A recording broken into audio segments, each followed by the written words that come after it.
ఒక సమస్య ఏర్పడడం గొప్పతనం కాదు. కలియుగ ప్రవేశం జరిగితే దానికి పరీక్షిత్ మహారాజు గారు ఒక్కడే కాదు దానివల్ల ప్రభావితుడైన వాడు. కలియుగంలో ఉన్నటువంటి మనం అందరం కూడా కలిచేత బాధింపబడుతున్న వాళ్ళని.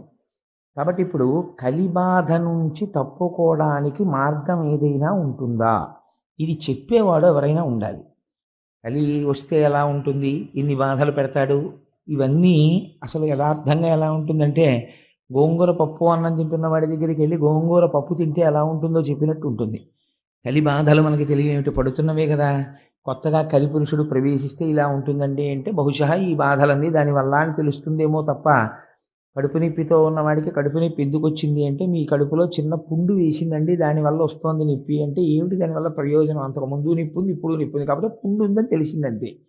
అలా బాధలు ఎందుకు వస్తున్నాయి అంటే ప్రధానంగా అంటే ఈ యుగంలో మనస్సు ఎందుకు ఈశ్వరుడి దగ్గర ఉండట్లేదు అంటే కలి యొక్క ప్రభావం ఎక్కువగా ఉండడం చేత. అది చెప్పడం పెద్ద విషయం కాదు, కానీ కలి ప్రవేశము జరిగిన తరువాత మనకి ఈశ్వరుని యొక్క పాదముల యందు విస్మృతి లేని భక్తిని పొందడానికి కావలసినటువంటి మార్గములు కానీ, లేదా కలియుగ ప్రవేశము తర్వాత కలి ప్రభావం మన మీద ప్రసరించకుండా ఉండడం కోసమని మనం చెయ్యవలసినటువంటి ప్రయత్నాన్నైనా చెప్పగలిగినటువంటి సమర్థుడు ఒకడు రావాలి. అటువంటి సమర్థుడు వచ్చాడు. ఆయన శుకుడు. ఆ శుకబ్రహ్మ మహానుభావుడు వచ్చి కూర్చుని పరీక్షిత్ మహారాజు గారితో మాట్లాడడం ప్రారంభం చేశాడు. శుకమహర్షిని చూసి అర్ఘ్యపాద్యాదులు ఇచ్చి కూర్చోబెట్టారు. మీరు ఇక్కడ ఒక విషయాన్ని కొంచెం అంటే నేను తరచూ విశ్లేషణ చేయడానికి ఒక కారణం ఉంది.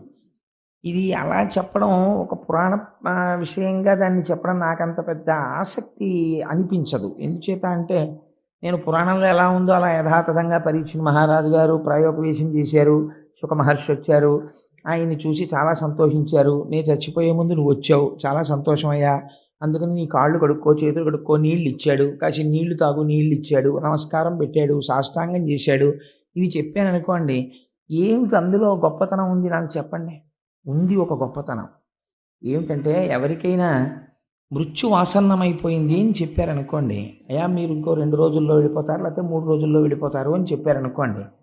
చెప్తే అప్పుడు ఎవరైనా ఏమండి కొంచెం మంచి విషయాలు చెప్దామని వచ్చాం, మీకు భాగవతం చెప్దామని వచ్చామండి, లేకపోతే ఆ రామాయణంలో అరణ్యకాండలో ఒక విషయం తెలుసుకుందాం మేము, అది చెప్దామని వచ్చామండి అన్నారు అనుకోండి.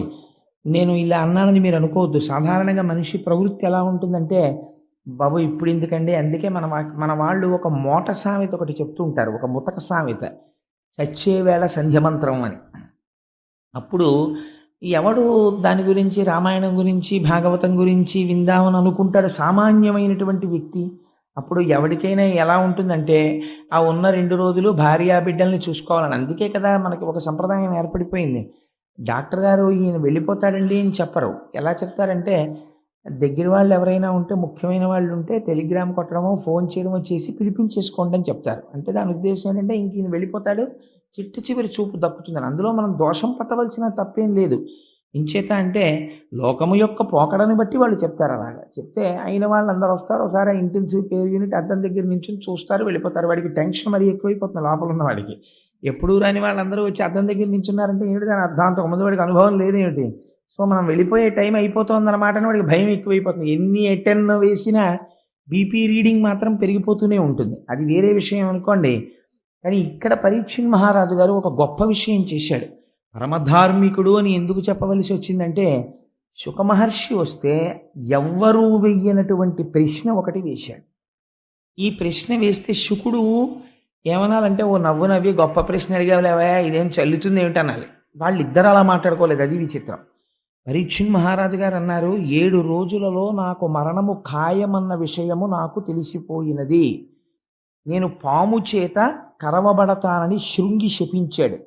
శృంగి నన్ను శపించాడని నేను ఎంత మాత్రమో ఖేదపట్టలేదు. కానీ నేను దేనికి బాధపడుతున్నానంటే పరమధార్మికులైనటువంటి పాండవుల వంశంలో జన్మించినటువంటి వాడై తపస్సు చేసుకుంటున్నటువంటి బ్రాహ్మీమూర్తి అయ్యున్నటువంటి ఒక మహర్షి యొక్క మెడలో మృత సర్పమును వేశాను.